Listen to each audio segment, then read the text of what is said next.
I'm Alexis. And I'm Mark. And this is Dishing with Dad. Today we're going to talk about Robotaxis because I genuinely believe that they're the future. Hands down, I love them. And I wholeheartedly support them. Like what is being done out there, Waymo especially, love it. Tesla's obviously getting into it and a few others. So, I do love the thought of it. Yeah, so if you're looking for a debate, unfortunately, there's not too much of a debate like between the two of us. But I think we'll definitely have some differing opinions about why they're so good. So, Dad, let's start off. Let's start off today with talking about specifically which robotaxi companies you have used before. I think the only one that's really out there is Waymo, right? Yeah, Tesla is kind of doing their trial basis. It was in Austin, and I know they're trying to expand themselves out of Austin. But Waymo is really the only one that's big out there. I mean, there are a few other ones in some of the smaller cities that I believe are being tried out. I don't know the names, so I can't help out there. But I've been in the Waymo one in Austin one time. Okay, that's it. That's my first and only robotaxi drive, and I will have to thank you for that. Alexis was in town visiting, and we were out, and she's like, "Hey, you want to try a robotaxi?" And I'm like, that whole nervousness about literally not having control or being able to see somebody in control. But I was like, something, technology, this is how we move forward. Let's go for it. I mean, from that point of view, my engineering side is like, now let's kick in. Mm-hmm. And you were very good about explaining how the whole thing worked because you'd taken it once or twice before that. Yeah. So before and you were still, and I will say, you were still very excited about wanting to do it too. Again, I don't know. I just think they're so cool, and I'll get into that in a second. But before I'd seen you in Austin, I'd taken a few in Phoenix. And that was my first experience with them, and I fell in love with it. First of all, from and again, all Waymos, but from like a user experience, it was great, top to bottom. There was at one point, I will say this, there was at one point when the Waymo essentially it was late at night. I was coming home from my cousin's wedding. I was going back to my friend's house where I was staying with her. And I'm alone in this Waymo or whatever. It's like nighttime. I'm sitting in the back. I'm jamming to the tunes that they got going. And then suddenly all the lights come on and like this noise comes up. And then it's like, you're being connected to the Waymo roadside assistance or something like that. And I was like, what is happening right now? I'm in like, it's late at night. Like I had a couple drinks at the wedding. Like I'm like in this, I would say everything feels like a little hazier because I'm tired, right? So I'm tired, and then like suddenly like this stuff is happening. I'm like, what is going on? Like kind of all my alarms went off, but I was like too tired to like freak out. I was like, okay. So basically, all the lights come on, and then this sound happens, like somebody like it's connecting to the phone, right? Yeah. And then somebody picks up, and they said, "Hey, this is Waymo roadside assistance. Like, how are you tonight?" And I said, "I'm fine. What's going on?" And they said, "Well, your Waymo decided to take a detour because there's some traffic on this road. I just wanted to let you know that everything's fine. We checked it on our side, but I just wanted you to be aware of the route change." And I said, "Okay, thanks." I had no idea that there was a route change because again, like I'm in the back of this Waymo. I'm tired. I'm slightly like I'm buzzed. Like I'm hanging out, right? Like I had no freaking clue. Like I put so much trust in this thing that I'm like, okay.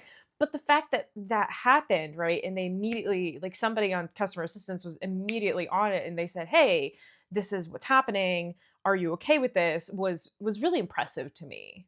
Okay, so that was impressive to you. Now, was there any chance that you're like, okay, this is a little concerning? I mean, would you feel like it would be better if the Waymo actually talked to you itself versus customer service taking the time to do all that stuff? I'll be honest, I mean, that with you, might be a future plan for Waymo. Don't get me wrong. Sure, and like, I can't quite remember if it had said, or if like on the screen in the backseat. So basically, when you get into a Waymo, you're in the backseat. I think you can sit in the front passenger seat, but no, you're not. No one can sit in like the front driver's seat. But I was sitting in the backseat, and there's a screen back there, and you can pick your music, and I think you can look at the map or where you're going and things like that. So if something had come up on that screen, I didn't see it just because again, it's not. I didn't care, right? The whole reason why I ordered this taxi was that way I don't have to care about directions and getting where I'm going, etc. Yeah. So for all I know, that came up on the screen. Most likely, if it did, I might have missed it. So I don't really know. But yeah, it wasn't alarming to me. But I actually felt safe that somebody, like a real person, was out there looking out for me and the directions of where it's going. Right. So like I thought Yeah. that was impressive. I don't think it was creepy at all. Right. I understand part of the reason why some people don't like the robotaxi is because your car is tracking you or what have you. Right. To them, I would also say, yeah, but if you take Uber or Lyft, they do the exact same thing. What do you mean? Yeah. So Right. Exactly. that argument to me is kind of moot. So part of the reason why I also felt really comfortable taking a robo taxi in the first place is because the year prior to my first Waymo experience or my first robo taxi experience, I bought a Tesla, and they were doing some sort of promotion with full self-driving supervised, which means the car would drive itself basically from start to finish. Granted, you But have you to have to. But you be have to you be in the driver's seat. well, yeah, of course, you have to be in the driver's seat, and there's a camera in the rear view mirror that tracks. I think it tracks eye movement, so it knows if you're like Okay. looking down at your phone or something. It knows if you're distracted, because every once in a while it'll say put your hands on the wheel and kind of tilt it a little bit, just so that way the car knows that you are still with it. Right. The whole thing is it's not Okay. supposed to be you can take a nap in the back seat and it's still going to keep driving. That is how it can be with Waymo. You obviously don't have to worry about it because it's not full self-drive supervised. It's supposed to be a robot taxi, start to finish, right? Yeah. Yeah. So Right. I'd used that feature before in my car, so that's why I trusted it. I also knew the limitations of it. That being said, the difference between Tesla and Waymo is that Tesla uses its cameras and the software there to detect cars, lane changes, cones, lights, etc. Whereas with Waymo, it uses LiDAR. So LiDAR is a lot more, and there one of my favorite YouTubers actually did a whole segment, a whole piece about Tesla versus Waymo when it came to obstacles, and or sorry, Tesla versus LiDAR, right? Cameras versus LiDAR with the whole with obstacles, and LiDAR performed every single time. Whereas the Tesla definitely failed a couple of tests. So When you're depending on recognition of object versus there's an object there, which is lidar is basically telling you, big difference. But lidar also, I hate to say it, or I like to think that, well, from a purely technical point of view, there's a lot less data to have to process in the computer versus an image. That's just me. it's Yeah, seamless. It's well, a seamless. picture lidar basically it sends a signal out, okay, echo signal out, and then depending on how quickly the response comes back, the bounce back we'll call it, then it says object move. Okay, Tesla has, I don't want to say Tesla. Cameras have more steps. Send, get the image. Send the process out to get the image. Image comes back. There's an image. Now, what kind of image is it? Is it a hard image? Is it a soft image? Is it the road? It's got to process all that stuff and then make a determination at that point. And boom, next thing you know, okay, object move.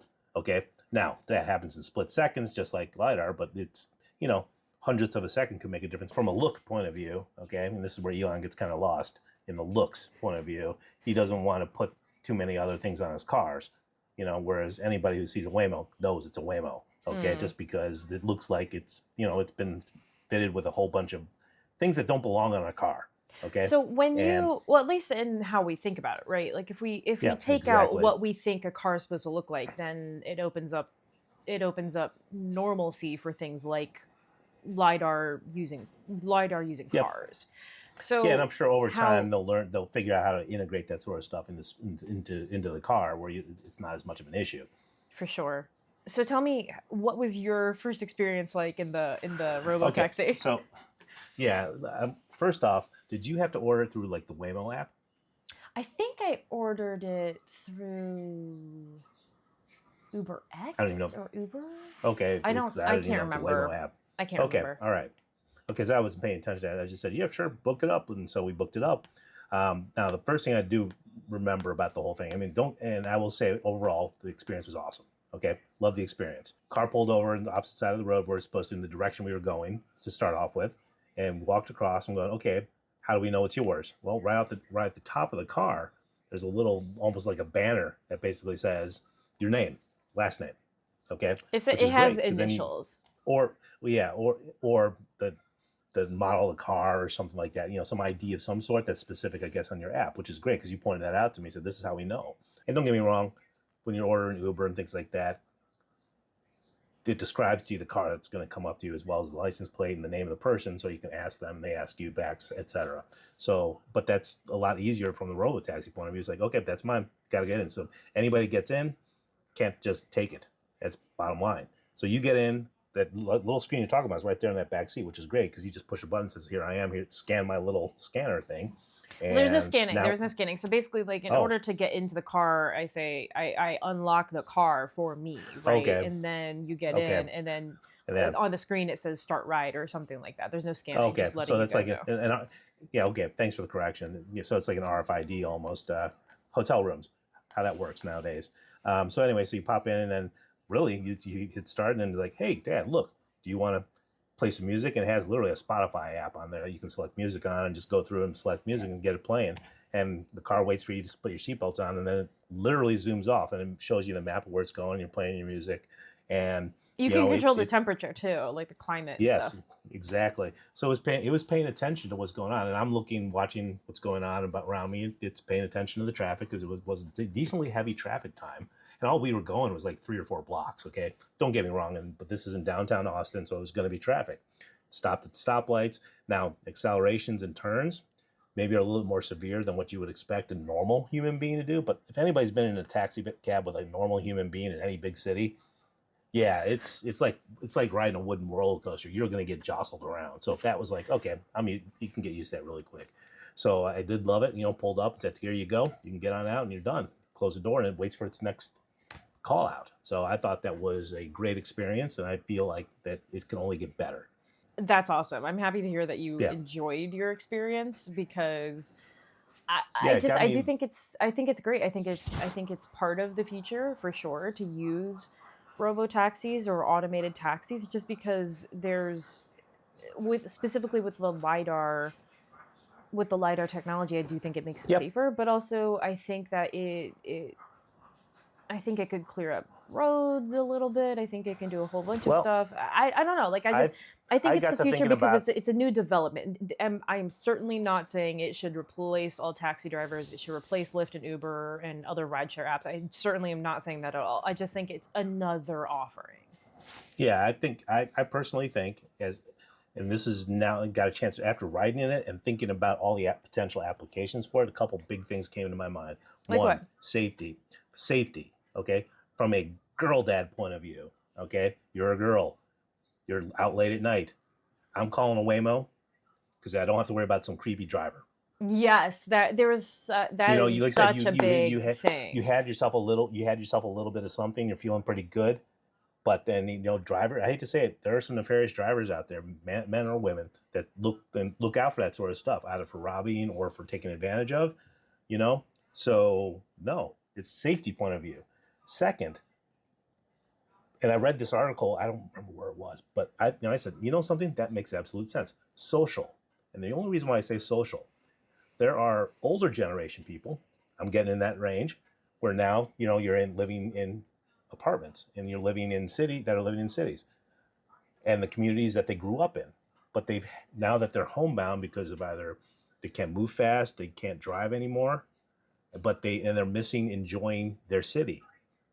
Now they can call up the Waymo and they'll wait for them. It'll take them where they need to go, and they'll have to worry about drivers taking advantage of them or anything like that. Safety measure there as well. But now they can go out and enjoy their neighborhoods again because the cars can come up to them and find them and drive them home. Mm-hmm. So a couple of different things there. I think from a social point of view, that'll help out. Congestion, things like that, possibly. I think it'll make roads safer because human drivers tend to just, hey, that's a gap, I'm going. Yes. So I would like to believe that automation doesn't make that level of idiot decisions. Sure. Well, I also think that there's a slight financial and socioeconomic thing we should definitely talk about with robo-taxis. Okay. One, yes, there is the possibility of it taking jobs away from people, right? Yeah. That is something we just have to acknowledge. That said, it can also help riders save money because we no longer have to tip people. We're no longer tipping our drivers, right? So I remember at one point In America. In America, yes. Let's talk about, specifically in America, yes. But Yes. there was a moment when because I took a few Waymos. And so, for Yeah. example, in Phoenix, I took a Waymo from the wedding venue all the way back to my friend's house. And that was like a 30-minute ride. And Okay. Wow. I didn't realize they had that level of scope in their honestly, it might have drive. been shorter. I have no bloody clue. But, I was so tired. But I Yeah. remember thinking, oh, wow, I saved a lot of money because I didn't have to tip somebody 20% of the ride, so Yeah. Oh yeah. it does Right. kind of help save some cash too. So there is that as well. So there is definitely going to be some hits on that regard, but I also know that it's not taking that many jobs away from people, because there are people who are at some call center somewhere else who are watching my ride and calling me if there's something amiss, or if I hit the call button or whatever. Do you recall, from a cost point of view, if you somehow, some way can compare I'll call him for a human Uber versus a Waymo Waymo car? Is there a cost difference there, other than, Uber probably put it in an Uber XL, so therefore it's going to be an up cost of some sort?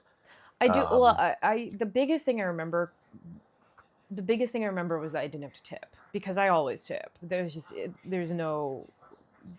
just part of my moral compass. So I didn't have to tip. That saved me quite a bit of money. I will say, I think there was a lesser fee for sure, because I think it was because maybe it was just the Waymo app and maybe their service fees were lower. That's what I'm saying. Like, that stuff I can't quite remember, but I do remember it being lesser than, or at least comparable to the same price, tip aside, of a ride with a human driver versus a Robotaxi. They were at least comparable, if not slightly lower, for the Robotaxi with regards to the base fee. Okay, and I'm of the firm belief it's not really going to take too many jobs away in that sense, until they're not prevalent enough on the roadways to worry about that at this point. And from what I understand, Uber, Lyft, and even the taxi cab services can't find enough drivers that are certified enough to take the cars and take the rides that people want. And nowadays, with cities being more the point for everybody moving to, the demand for that sort of ride is more. So as you pointed out, it's just, again, it's in partnership, I guess you'd say, or it's just another offering in the cities that allow people to not have cars. Okay, because a lot of people now move to the city saying, I don't need a car there. Well, and I also wonder if it will become, if local governments, certain local governments might consider trying to subsidize and or create their own automated public transport. Because I think that would be an interesting next step. Because if we look at, and this is totally a digression, but if we look at public transport in Europe versus America, and the ability for people to save money that way, right? And to save money and also lessen how much damage we're doing to the environment. Like, I wonder if something like that would happen. And then maybe if, I'm curious. I think there's a lot of unknowns, and it's exciting though. Well, I have a feeling that, these places like Los Angeles, things like that, will adopt something along the lines of robotaxi or Tesla taxiing. Last summer, I saw in DC, while I was working, I saw Waymos being tested out in DC. So like the human drivers were behind the wheels. So I don't know if they're but the point is like they're starting the process of bringing Waymo to DC. Honestly, DC is one of the worst cities to drive in the United States, in my humble opinion. I would agree with you. It's insane. So I really want to be one of the first people to try to take a Waymo in DC and record that, because it's going to be insane. Can you imagine DC? If I had the opportunity to take a Waymo in DC and not have to drive in DC anymore, take my money. Like, I am done. I am done. I won't have to deal with that. I won't have to remember to take Roosevelt instead of Michigan, like, or whatever.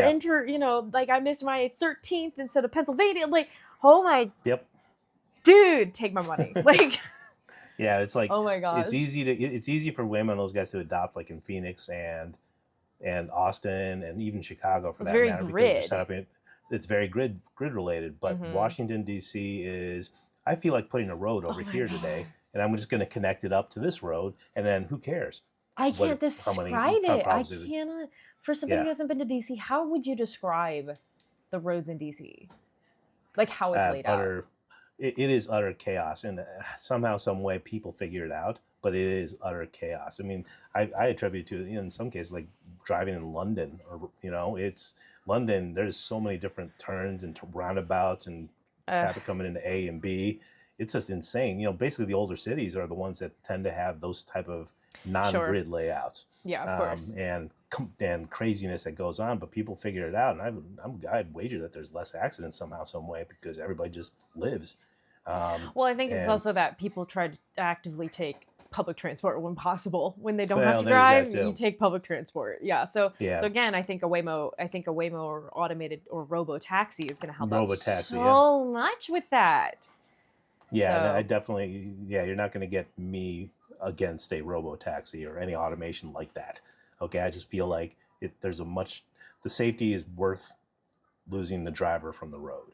Okay, that's my opinion. Okay, I've seen plenty of terrible drivers out here that I don't need to add more to it.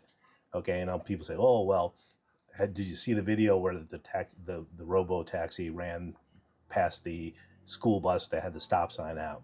Yes. Okay, and that's why you iterate.